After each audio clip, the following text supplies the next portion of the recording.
Hello, everybody. Welcome back to Planet X News. It is January 31st, 2020. And ladies and gentlemen, I want to show each and every one of you the latest photo capture of the bloody Planet X orbiting our sun. And just give me 1 second here. I'm going to go ahead and pull up this live stream so I can see the live chat. Okay. Just as I've said many times before, and a lot of you have probably heard me say this 28-day orbit is very, very important because this has allowed us now to calculate and know and understand where this object is, and also, you know, it's letting us see what it's doing to our planet. And mainly that's going to be dealing with earthquake and volcanic activity and also our climate change. But that's for a whole other live stream. A few things I want to touch on real quick before we get to this series of photographs. There have been several things transpiring pertaining to this coronavirus. I've been doing a lot of research on it. I mean, medical level research, biological level research. Actually, yesterday, I don't know, I probably invested more than 8 straight hours of reading up on viruses, DNA, RNA, the whole 9 yards. One of the biggest problems right now that is occurring is all of the disinformation. And just like I thought, social media is going to be cracking down on it. Facebook came out with a statement that that's exactly what they're going to be doing. And they're going to start deleting posts and videos, articles that they deem after their fact-checking process to be false. And they're just going to delete them. I'm not sure if they're going to suspend people's channel or suspend people's pages. I don't know. You never know. But this was the article right here, and the statement from Facebook. And one thing that I found odd today is I was trying to help a few people out on Facebook that were, I don't know if they were willingly or unknowingly or purposefully spreading these crazy rumors about this coronavirus being a biological weapon unleashed on the world population. And look, folks, if that was the case, then there would be a hell of a lot more people dead than there is now. And all they would do is just spray it on us, in a chemtrail. That's it. They could wipe out, millions and millions of people. But anyways, this article is available on the Planet X News website. You guys can check it out. I'll leave a link in the description box, or you could just go to planetx.org and check it out for yourself and share it. But it's taken directly from Facebook, from their press releases, as they call it, and states right here the company will also be doing or conducting provocative sweeps to find and remove much of this content, blah, blah, blah. And that also includes Instagram. They're not doing it on Twitter yet, and I would probably think that YouTube will follow right behind very, very shortly. YouTube might give you a community guideline strike. That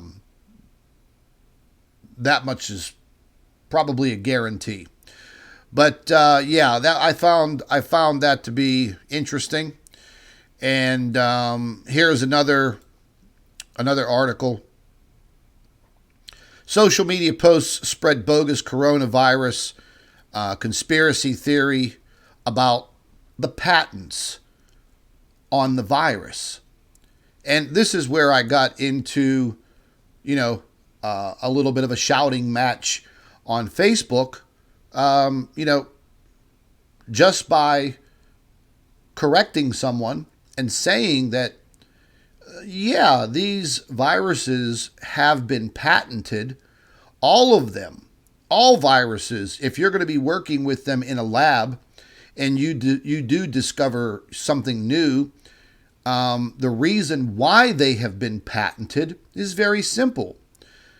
They're pharmaceutical companies, and they're going to be using the patent to protect themselves, yes, to make money, because they're going to create vaccines and medications.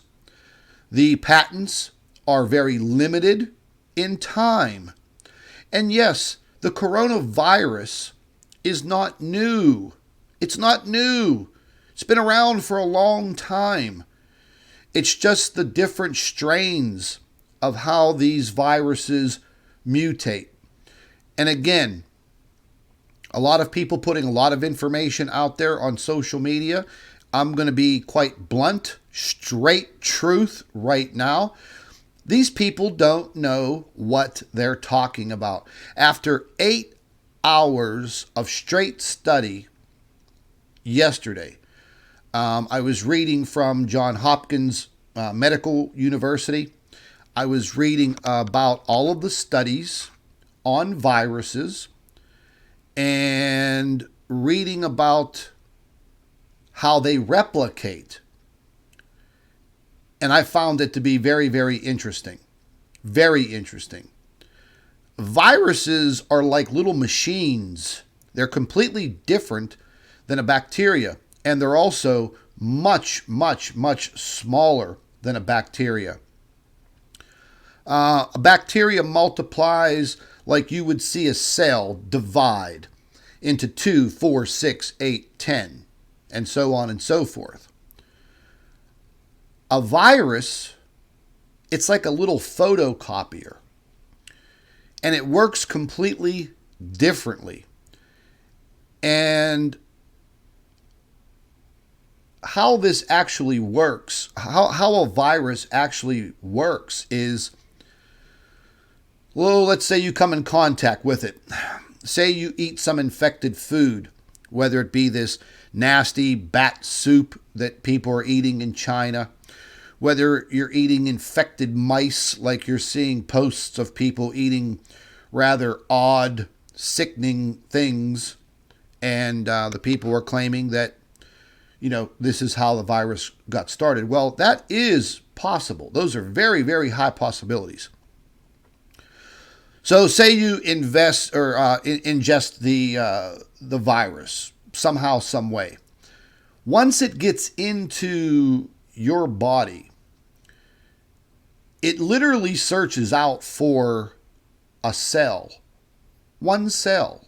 That's it. That's all that it's looking for. It literally attaches itself to that cell. And then it has the ability, in order for it to replicate, not multiply, replicate. It's going to use the RNA, basically the DNA of that cell, to replicate itself. In the studies and the abstracts that I read yesterday, they refer to viruses as little photocopiers. So every time this virus replicates itself, which could be thousands, hundreds of thousands, millions of times, it's like putting a piece of paper in a photocopier and pushing start. So every single piece that comes out is identical.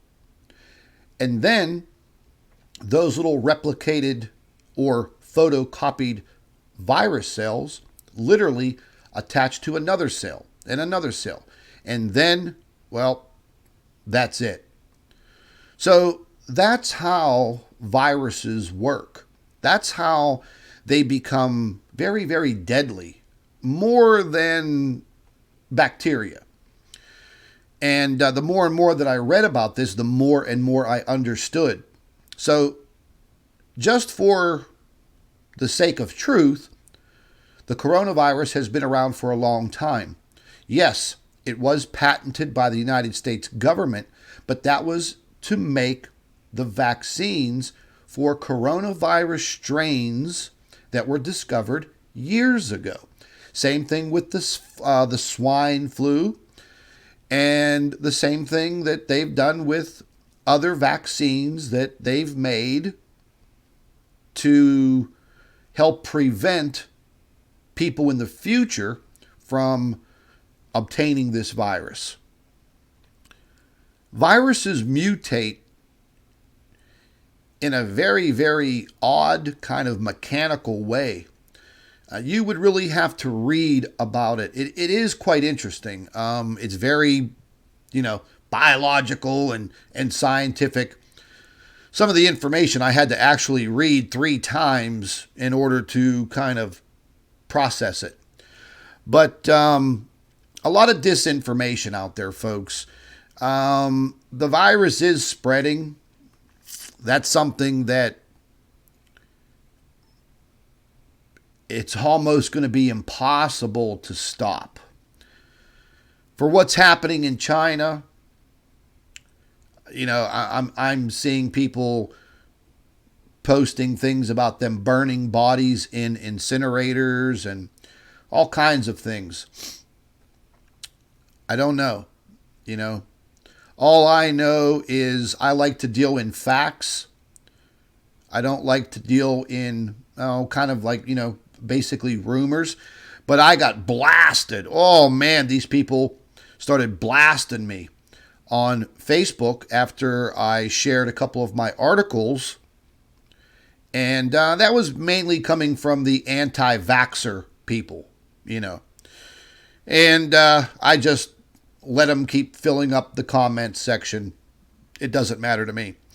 But these are 2 pretty good articles. If you want to read them, they're available on the Planet X News website. There is one thing I did want to show you guys. Let me jump out of here.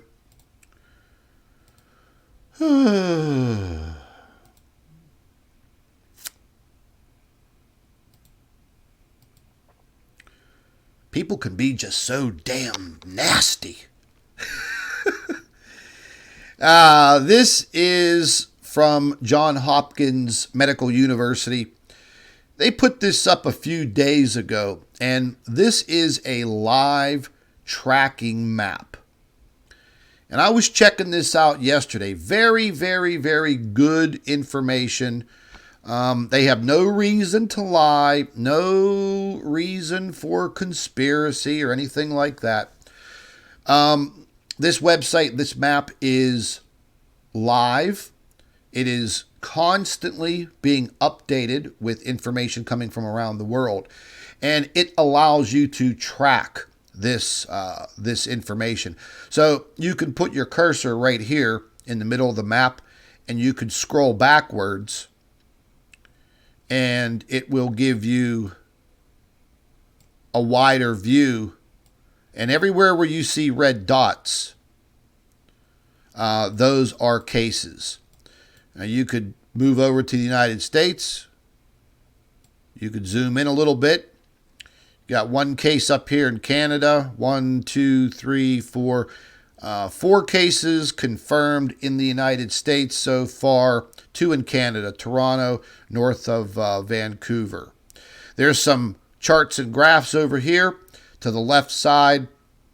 This is showing you the confirmed cases, and I do believe that you can click on these. You can click on these country links over here, and it will take you right to that country's map. Australia confirmed 123. Total confirmation as of right now, 9,925 confirmed. So over here on the right side, you have the total deaths from the virus. You can click on the links over here. It will take you directly to the country. And you can see, yes, naturally, China is the most infected. You do have people that are recovering. And it will also list the information per country and per city where they're located. But I think this is a pretty good idea that Johns Hopkins University had. They are a medical university. I've been keeping track of this a couple of times a day. I'm looking at this, and I'm watching how this is starting to move. And it seems to be moving slowly, and that is due to the air travel being cut and people being quarantined. I mean, there are flights landing and people being quarantined for 7, 10 to 14 days, which is a good thing. That is why I don't think that there is this huge conspiracy. I don't think that the governments are trying to kill us with a virus.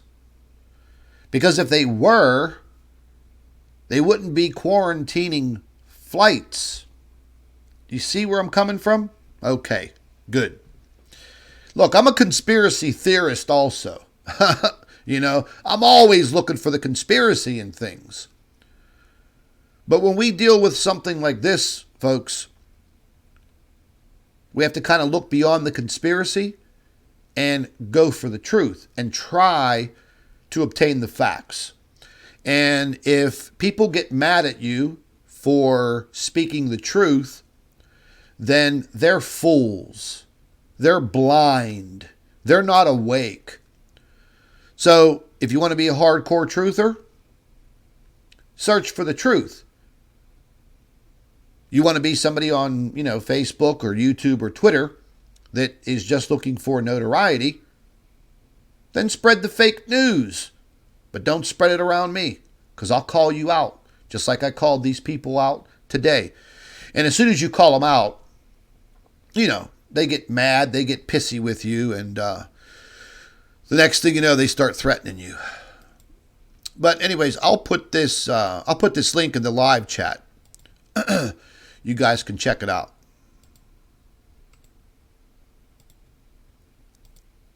It's pretty interesting. Pretty interesting. Just the other day, on the 29th, I was doing a lot of research on this origin. And so far, a lot of the experts are pretty sure that this virus may have mutated in bats. And I'm sure all of you have seen the photographs and the videos that are all over the internet and social media of this younger Chinese woman eating that bat soup. Look, I like soup, but I don't like flying rodents in it. And, some of these marketplaces in China,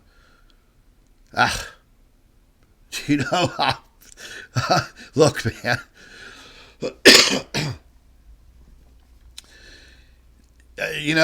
I'd stick to some white rice, man, before I would eat some of the things that these folks are eating.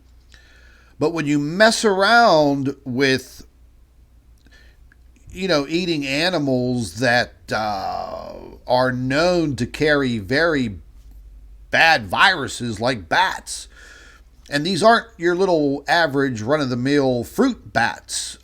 These are the vampire bats that, jump on the back of a cow, bite it, and start lapping up the blood. Oh, it's just nasty. I even hate talking about it. It turns my stomach. But I did some in-depth research a day and a half ago on this, and I compiled all the information. And naturally, there's the girl eating the bat soup. Oh, could you imagine what her breath smelled like after that? Oh God. And there's the cute little monster smiling right back at her. And you could see how they go after, they catch these damn things, man. I don't know, it's kind of vile. Yeah. And bats are nasty little creatures. They can be. But the information that was compiled on what these experts were researching, the article information that I gathered from a couple different sources was kind of brief, but I put it all together into one main article if you guys want to check it out. A lot of the experts were saying that this is probably the case, but it's really, really hard to say because the population of Wuhan and the population of China, well, the population is huge. They have the largest population in the world. So we may never really know where this virus actually originated. The main thing is be vigilant. Pay attention to your surroundings. If you start feeling sick, I would get yourself to the emergency room. I'd blow right by your primary doctor and go straight to the emergency room because the mutated version of this coronavirus is attacking your respiratory system. And again, like I've said in other reports, for people that have asthma, COPD, breathing problems, emphysema, young children, young adults, elderly people, people who smoke, whatever. It attacks your respiratory system. And if it's not caught at an early stage, the mortality rate is kind of high. So keep your hands clean. Don't touch your face. Just be completely aware of your surroundings. And I myself, I've been limiting where I've been going in public. I'll be quite honest, dead honest. And I'm going to continue with that until they get control of this. As far as the vaccine goes, once again, I heard some reports that they're working on it, but it will not be available for humans to be vaccinated with for at least a year. So the potential for this to get out of hand, yes, it's pretty bad. Pretty bad. So just be careful. That's about all I could really say. And, kind of take the information that you're seeing with a grain of salt. I've been watching some of the people on YouTube. They're making half-assed videos, sitting in their car. They're making their car videos, and they're being real, I don't even know the word. Excited. They've got all this inside information. But let's be honest. Who are we watching in that video? What credibility do they have? It's just some guy sitting in his car making a YouTube video or a video for Facebook. So I don't think there's much credibility in that at all. I think it's actually kind of ridiculous. And I think it's nonsense, But anyways, you folks, do what you want, believe what you want. All I'm doing, I'm trying to give you the best information that I'm researching and I'm finding. And I would never, I'd never bullshit you guys, straight up. I'm going to go ahead and jump over to here.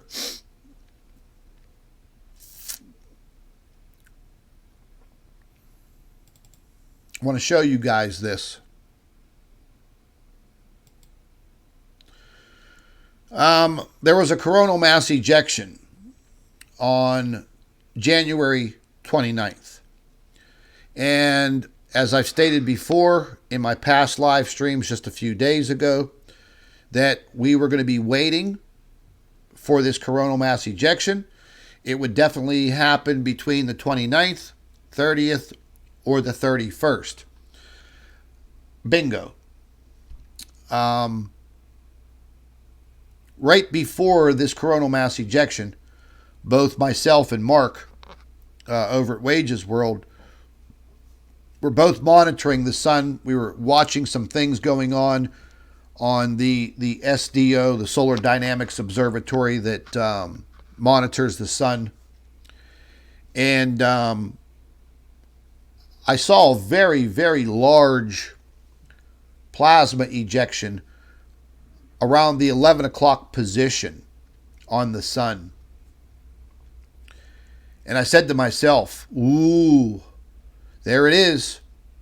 Because that, and I'll show you the video on it, but that plasma ejection, it was very large. It came out and then it curved downward. Now, that's kind of odd for that type of filament or plasma release. Usually when they come out, they're just straight out. But I've seen this so many times over the years now, and along with the actual date, I said to myself, ooh, I better take a closer look at that. Sure as hell, whenever I took a closer look at the SDO footage, I said to myself, yep, I think I see an object passing through the sun's corona. Close enough, it pulled the plasma from the sun. That's why the plasma had the outward motion and then the downward motion, because that would be the motion of this Planet X object as it's going downward. It's going away from the sun now. And today, it is probably down below the sun's ecliptic. And in about, I would say in about 7 to 10 days, maybe more, 7 to 12 days, it's going to be coming right back up. And we will probably see, once again, another coronal mass ejection sometime between, I would put it closer to the 10th, 11th, 12th, 13th, somewhere around there. So this object does orbit every 28 days. This is why we are seeing the consistency in the coronal mass ejections, the earthquakes, the volcanic activity. It's all jiving together. So when other people are putting these other videos out there, look, I don't know, man. I mean, I guess these people think they know what they're talking about, but they're not really showing you real, true, hardcore evidence. You're only going to see it right here. That's it. This is literally the only place in the freaking world that you're going to see the realest evidence, the realest photographic evidence. I'm going to zoom into this. And when I initially saw this on the Cactus Coronagraph program, it's only 10 frames that they give you. That's it. And the 10 frames go by in 10 seconds. So I literally have to download that 10 seconds. I have to put it in one of my programs to create an ultra high definition 4K video of it. Then I put it into another software program, And it allows me to slow it down to the point where it's not blurry.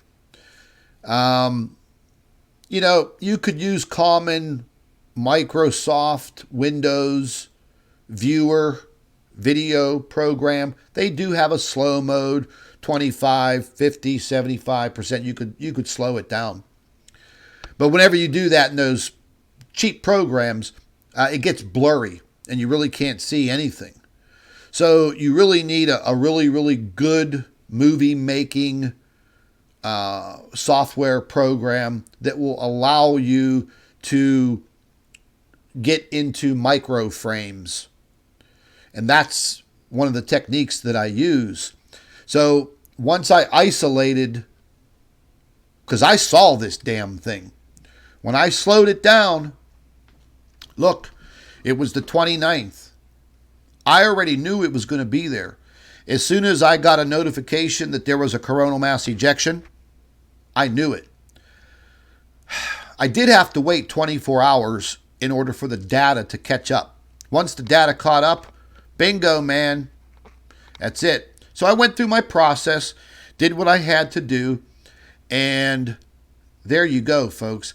This is now, out of the collection of photo captures that I have, that I've acquired myself, this happens to be one of the best. Amazing. I showed it to Mark over at Wages World. I think his exact quote was, "Oh shit." Because that was exactly my reaction. Holy hell, you know. Let's zoom into it a little bit. Now, I took a still shot of this, and I created an ultra high definition 4K image, so there's no pixels, no blurring, nothing. And that is as good as you are going to get. It is absolutely amazing. You know, I sat here yesterday and I was going to do a live stream yesterday, but I had so much additional work to do on my my other news website, and I'll be honest with you guys. I did a lot of thinking, you know, a lot of personal thinking about what I'm seeing, you know, and not too often do I get speechless. You all know that by now. But this damn image, this capture here, it really freaked me out. I mean, it consumed me yesterday. And I sat here and I stared at it and I stared at it and I stared at it. And I said to myself, holy hell, you know, could you only imagine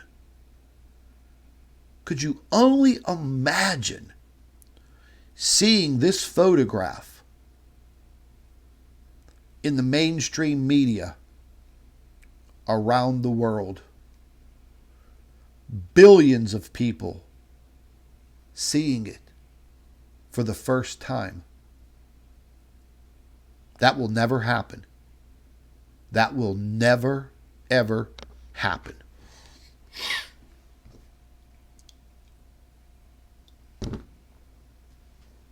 Oh,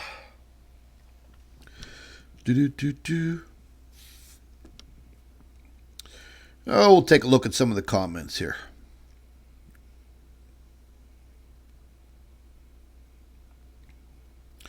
Yeah, this thing is pretty damn big. One thing that I did notice about this particular image It does look quite large. However, remember, you have to remember the trajectory of this object, okay? So, in reality, when this particular frame was snapped by the LASCO C2 coronagraph, this object wasn't exactly next to the sun. It was actually coming towards the camera. So therefore, in perception, it looks bigger. Now, there's no way for me to tell how far away it was from the sun. But remember, in its orbit, it comes around the sun and then it starts coming back down. As it's coming back down, if I'm the camera, if my face is the camera, it's now coming downward. So it's coming downward just like this. So it's actually coming towards the spacecraft. But the spacecraft is 92 million miles away. But it has a massive, massive telescopic lens. So that C2 camera is zoomed in, unlike the C3 camera, which is not. So the C2 is the red coronagraph. The C3 is the blue one that you see me use frequently. So I think that's why it looks bigger in this photograph than it really is. Now let's not pull punches here. The damn thing is huge. Estimate 5 to 7 times the size of Jupiter. But it's big. That's a big boy right there. I'm going to show you this in another filter. I put this little post together. I shared this yesterday on the private network, the Planet X News private network for members only. And I usually give everybody there first dibs on seeing this information. And I put together in this photograph the actual cactus snapshot, which gives the exact date and time, and I put it on a larger view. It is amazing, man. This is just an absolutely amazing capture. We're going to look at the other photograph that is in a little bit of a tinted filter. And this one program I got, man, I'm telling you what, this damn thing is just kick ass. Here's the original right here. So this was before I was able to use the other program to isolate this damn thing. And let me zoom in here so you guys can see it. So that's all the way zoomed in. You could see that bad boy right there. So as soon as I was able to isolate that and get the higher definition photographs, bingo. This is our bad boy right here. And I added just a tiny bit of this other grayer color to the backdrop right here. Try to bring out a little bit more definition. So I'm going to go ahead and zoom into this thing. And it won't pixelate. So let me back it down a little bit so it's at least a little bit clearer. Now, the big round circle that you see here where the word cactus is in the middle, that's not the size of the sun. That is the occulter. That blocks out the rays of the sun so the camera on the spacecraft can get a view of the coronal mass ejections. So that's not the size of the sun. Usually it would be probably pretty close to that size. There's a circle in the center on the regular coronagraph, the red one, that signifies the size of the sun. But like I said, in this view, this object is now moving towards the spacecraft. And this was just one microframe, man. Just one frame. That's it. Because I was getting kind of worried that they were going to censor the information or clean the information up. You know, we have a lot of issues with them not posting the data on time. And then sometimes we have to wait days and days and days and days and days to get it. But I think it's pretty fascinating, even though this object is definitely causing some issues with the Earth's magnetic field. And that is what is causing the outbreaks of earthquakes. And there is no doubt in my mind that that is what is increasing the volcanic eruptions. And those two factors, folks, especially the earthquakes, they're deadly. You know, Jamaica, the Cayman Islands, and Cuba, that big 7.7 earthquake, man, they dodged a bullet, man. They dodged a bullet with that earthquake. If that earthquake would have been a vertical flux upward on the seafloor, I think we would have been looking at a lot of fatalities and a lot of damage in Jamaica and the Cayman Islands. More than just sinkholes and a few cracked buildings. But that's the kind of slip fault that they have in that area. But see, around the world, there's a lot of faults, all of our tectonic plates, and not all of them are slip faults that slide back and forth. So that's a big issue.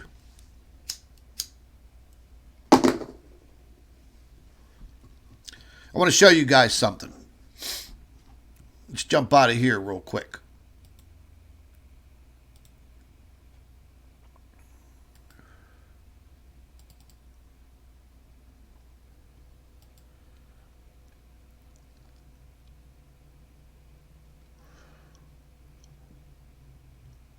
What the hell did that say? Hold on one second. Okay.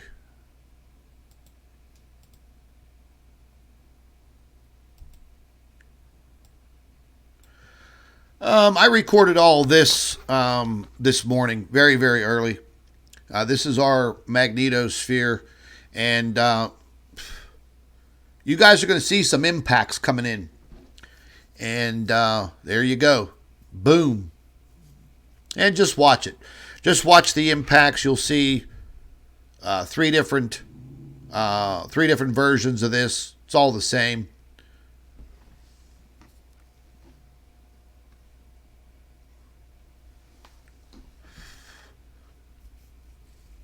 Whenever we have these situations like this, folks, this is when a lot of that energy is getting in past our magnetic field, our shield.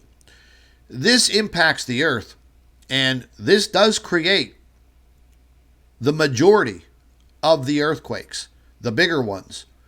And during this time frame, this morning, I was checking the earthquake maps. This earthquake scattered across the entire map. Nothing major, but a lot of magnitude 5s and high 4s.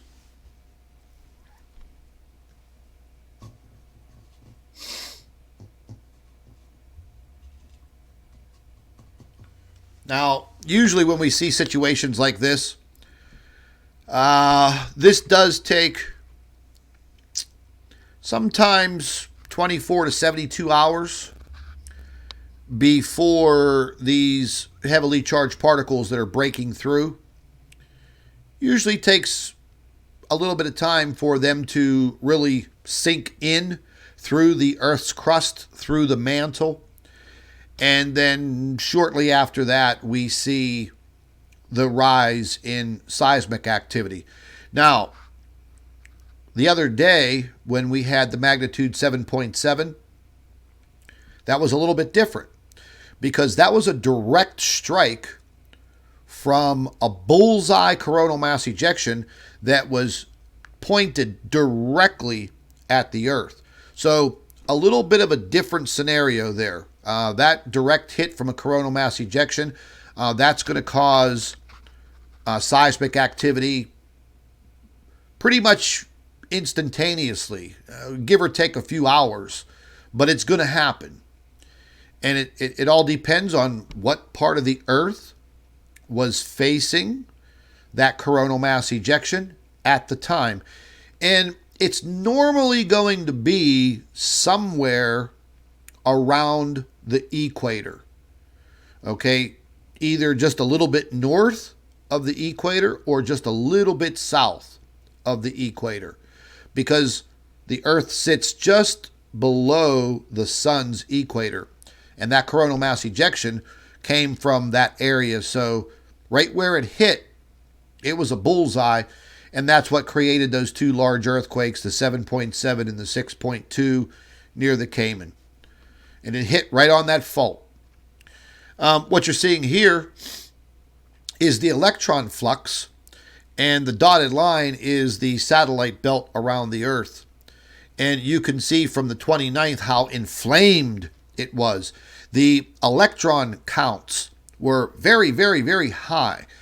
And I've been working on that electron flux for about a year now, because the reason being is when we see these high electron flux issues like you're seeing here, it usually coincides with the passing upward and downward of this object as it loops around the sun.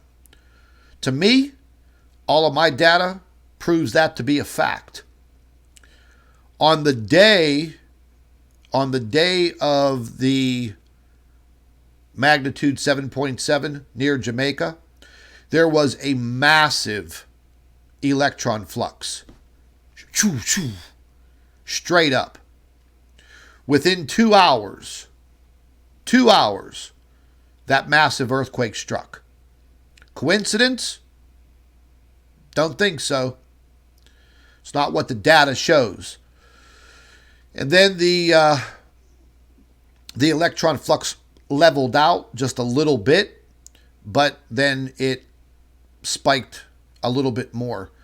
And then we get into this situation here where it looks like it's solar wind coming in, but it's really not. This is due to the downward passing of this object.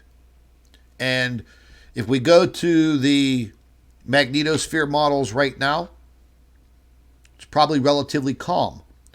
We should start to see some calmer situations for the next, like I said, 10 to 12 days. And then we'll be right back to where we started from every single month. Like I've said before, folks, the biggest problem that I see is as we get further and further into this solar minimum and the Earth's magnetic field gets weaker over this next decade. I don't have a crystal ball to shine up and give you the future, but I can tell you from my knowledge and my experience, everything that we're seeing happening on this Earth today, each year that goes by, You can just magnify that by tenfold. So what I'm saying is the situation is going to get worse over this next decade. What happens? I don't know, but it's probably not going to be good. I mean, that's just a fact. It's just a fact. I don't think that it's ever going to be anything that will end the earth. I don't think that. But it's definitely going to change things. In a decade, I'll be 62 years old. I'll be close to the end of my life if I'm not close to it already. Who knows? I don't know. I could live to be 90. I could live to be a freaking 100. I doubt it. But there is a part of me that wants to live through all of this to see, I don't know, maybe call it a weird curiosity. You know, I have years and years and years and years of work and my time and my brain power invested into this. And I think that's probably why I want to see it through. After the solar minimum blows by, we enter into another phase of a solar maximum. And that's where the sun has a lot of activity, a lot of sunspots, a lot of active regions polluting around the entire sun, all of which are normally just above, below, and right on the equator of the sun where the earth is. So just because that decade, this next decade goes by, and things become more problematic, doesn't mean after this decade is over that things are going to be normal again.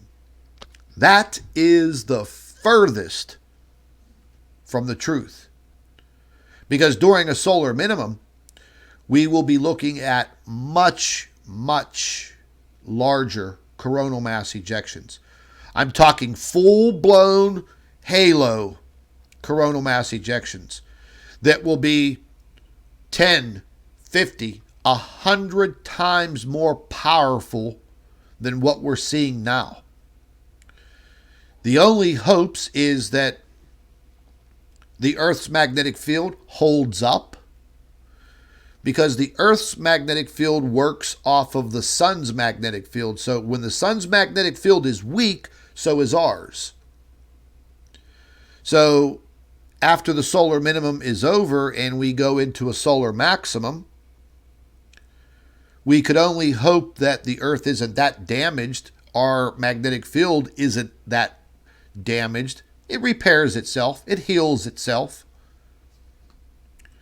But what I'm worried about is the interaction with this object's magnetic field, the sun's magnetic field, and how it's going to interact with the Earth.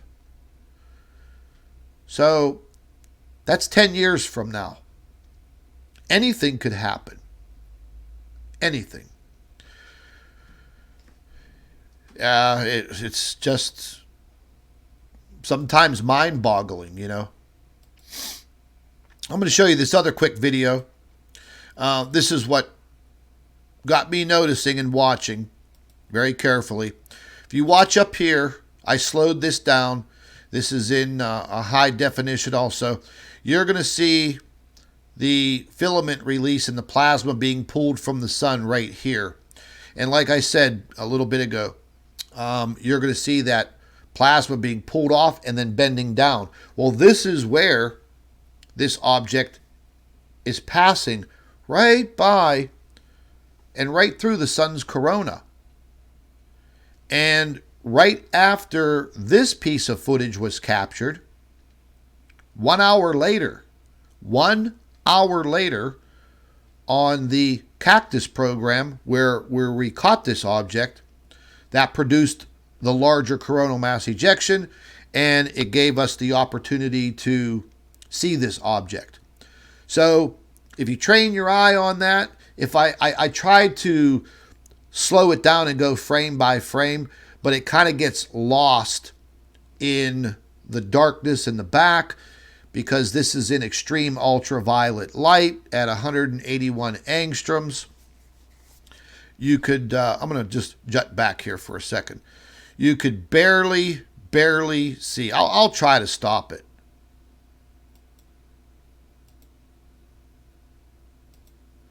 Right here. And you could see this line here. That's plasma that it has pulled right off of the sun because it's so close. I'd probably say that looks to be,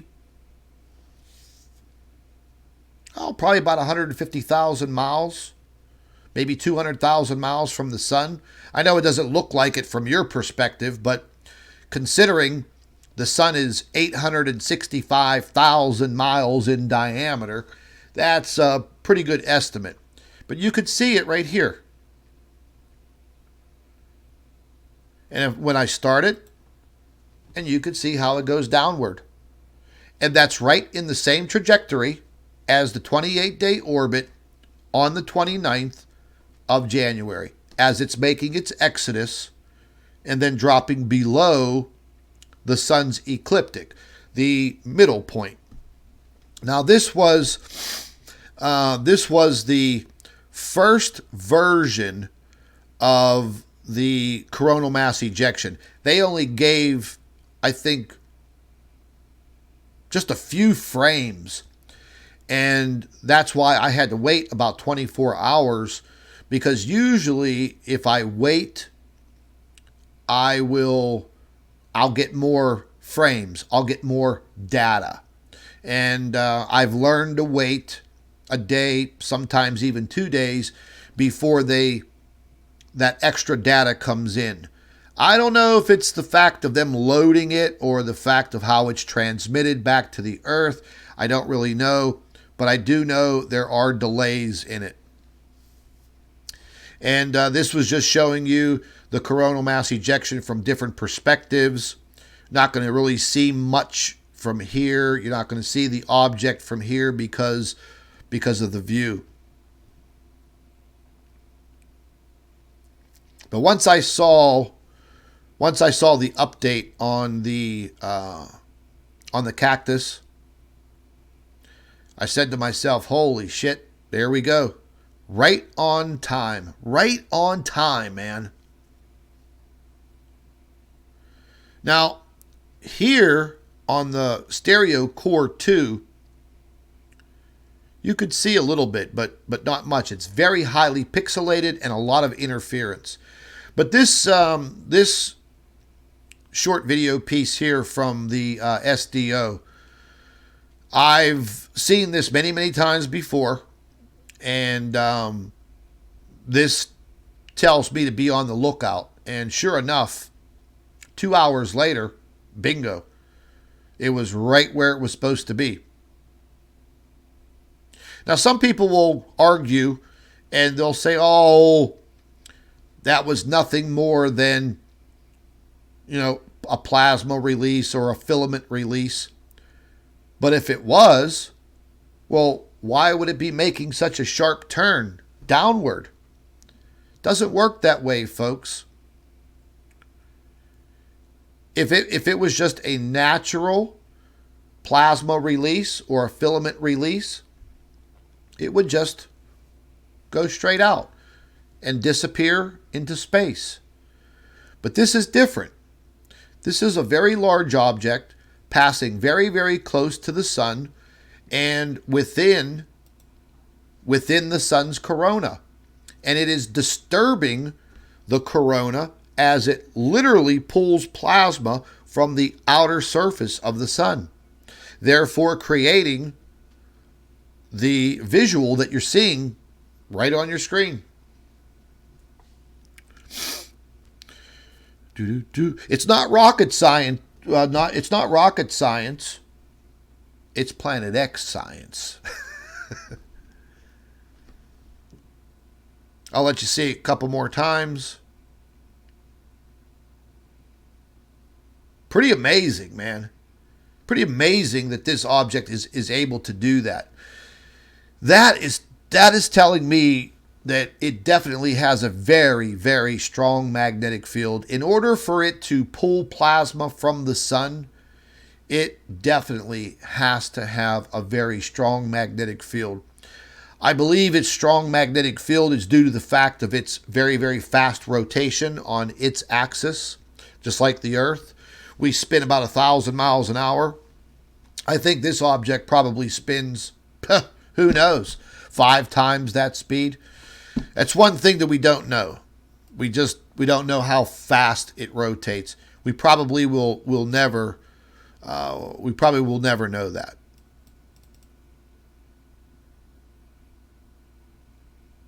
Here's one more quick shot of it. Absolutely amazing. I'd have to put this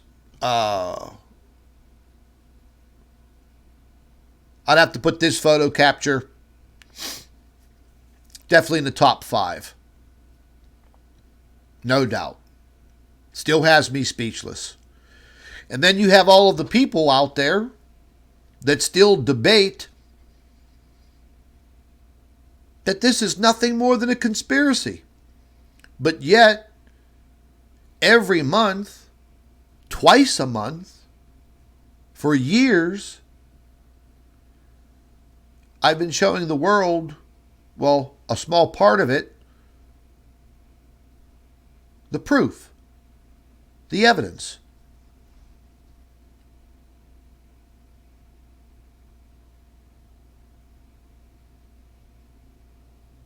And then you still have people out there that don't pay attention, that don't see my videos, and they're still caught up in the government misinformation about Nibiru and Nancy Leader and the rest of the hocus pocus bunch on YouTube that think that this is in a 3,600 year orbit and the Anunnaki aliens are riding on that planet.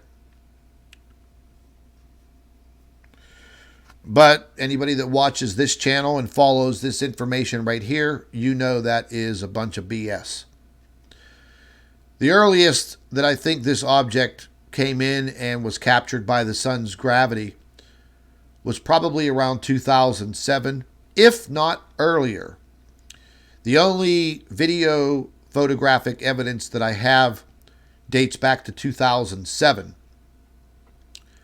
Shortly after that was captured on the Stereo B coronagraph spacecraft, it was taken out of commission.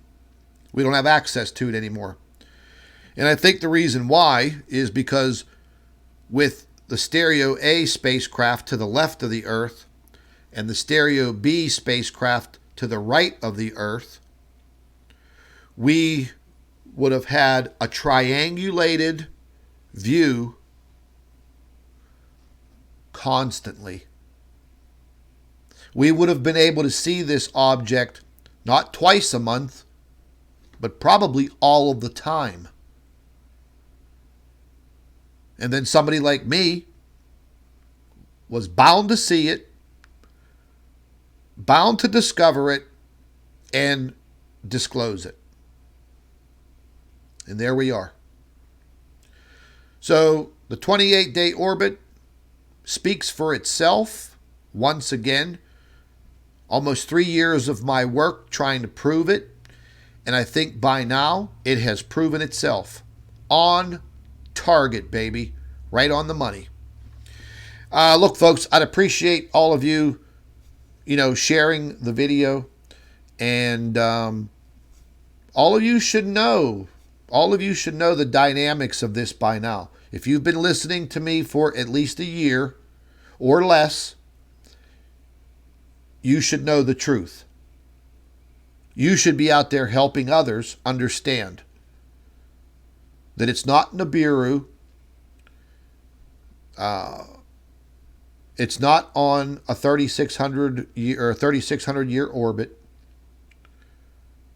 It is what it is. Now we have the truth.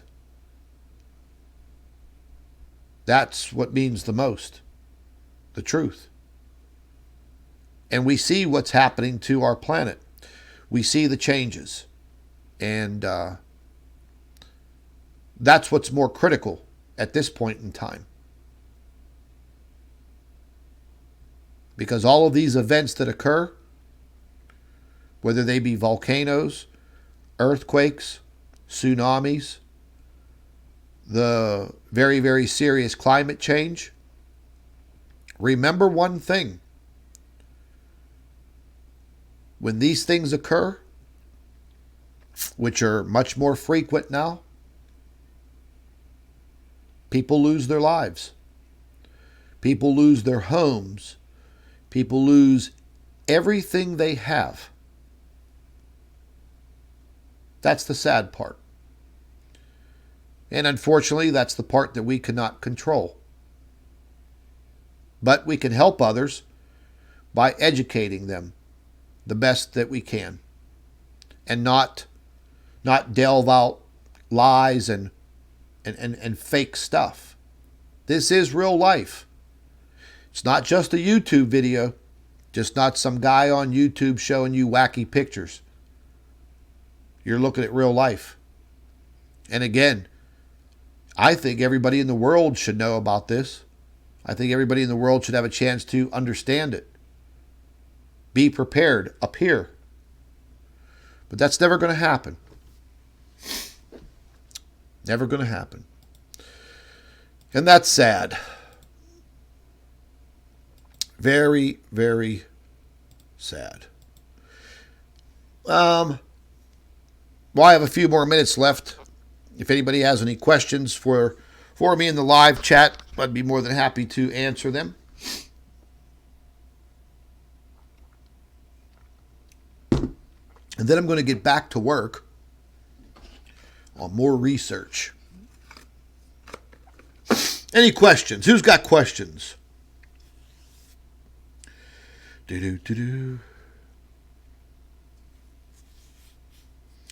Oh, by the way, yesterday was my birthday. And none of you wished me a happy birthday. I turned 52 yesterday. Oh, my God.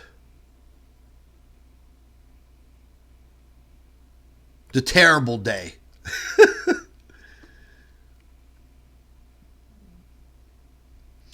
Yes, Paula Carson. That is the newest pick. That is from January 29th. Gary Garcia, my man. What's going down, Gary? You guys see Gary in the live chat right there? Gary's a good guy, man. Solid, hardcore truther right there. Everybody say hello to Gary.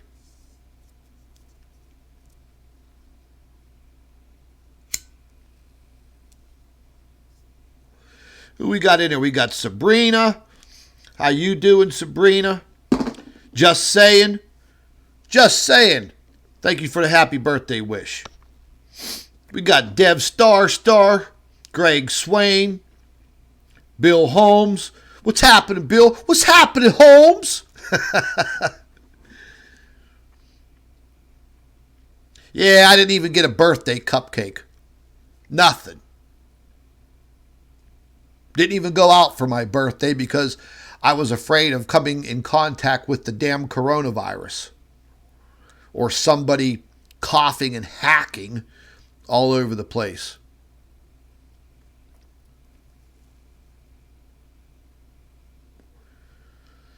Yeah, man, things are getting weird in our world, you know. Really weird. Politics. You know, I run my news website. So I have politics running here in my office. Oh, God, probably 20 hours a day. I do my investigations into politics. I write my articles. I do my videos. And, you know, I get that out there to all of my followers on USA Headline News. And, man, politics is weird, man. It's getting really, really weird. This whole this whole impeachment thing of President Trump. These people, these politicians, man, they're weird. They're really freaking weird. I mean, it's crazy.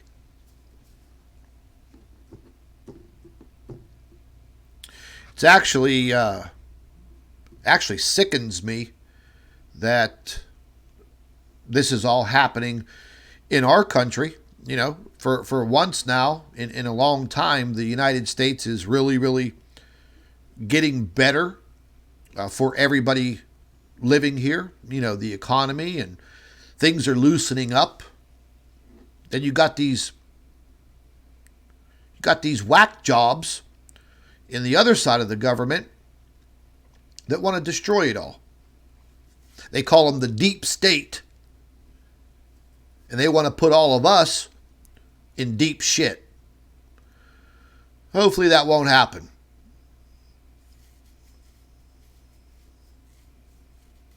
Hey, you guys, make sure that you guys are all subscribed. Make sure you set your notifications for my YouTube channel. I also started that other YouTube channel, Project Disclosure. Things are going pretty good over there. Got, I think, pretty close to 2,500 subscribers.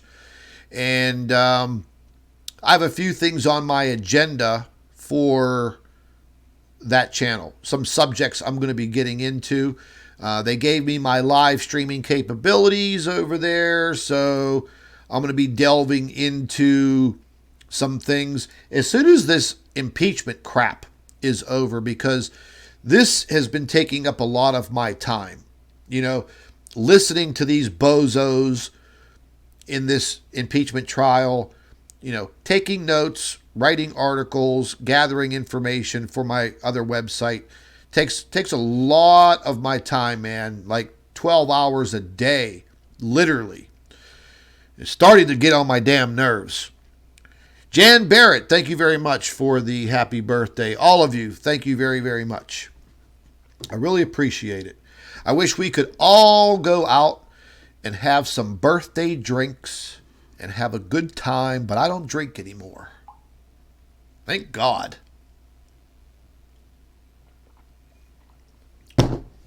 But anyways, folks, I'm going to cut out of here. I'm going to get back to the boring ass impeachment trial and have a few laughs. You all be safe out there and share this video. Let everybody see the latest capture. And I'm really happy that we were able to obtain a very good clear shot of this monster, because that's what I refer to it, man. I refer to that damn thing as a monster, because it is. It's basically invaded our solar system. We have a new partner, a new neighbor. Mainstream science and mainstream astronomy, they'll never admit it because the government doesn't want them to, because they think it would probably cause mass chaos around the world. But we have a mass chaos brewing already with a pandemic with the coronavirus. But I'm just small potatoes. That's it. Anyways, folks, be safe out there. Watch your weather very carefully wherever you live. The weather is still going to be a factor no matter what. I'm seeing some very crazy things setting up with the weather in different locations around the world. So pay very close attention where you live. And real quick before I forget, say a prayer for the folks down in Australia. Once again, temperatures are skyrocketing up to 113 degrees. Fires have already broke out in parts of Australia again. It's already out of hand. I feel bad for the folks down under. You have my heart, man. I wish I could just rain on the whole country and put it all out for you guys. But Many months ago, I warned everybody that that was going to happen. Months before it even happened. People told me I was crazy, fearmonger, you don't know what you're talking about. Well, besides all of that, it is happening. Australia will never, ever be the same. I think the situations in Australia have literally traumatized and terrorized these people. It's a shame. It's a beautiful country and beautiful people. And all of the loss of life and all of the loss of animal life and the land just torched. It's terrible. But it will be like that next year also. And as the seasons change in the next 90 days in Australia, from what I see,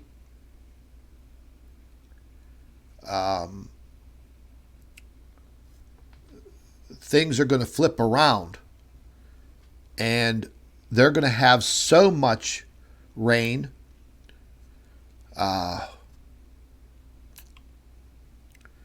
It's just not going to look good. And with all of the burnt land, unable to hold water,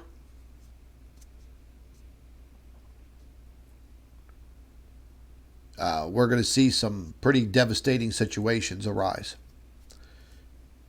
And I think we're also going to see some pretty bad situations arise in the United States here as springtime rolls around.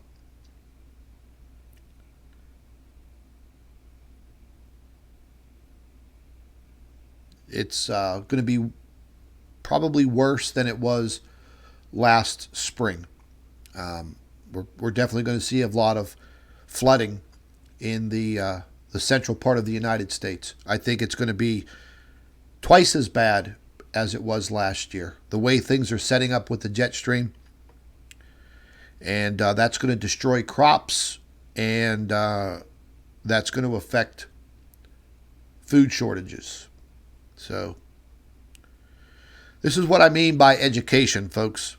You know, at least you know what to expect. And at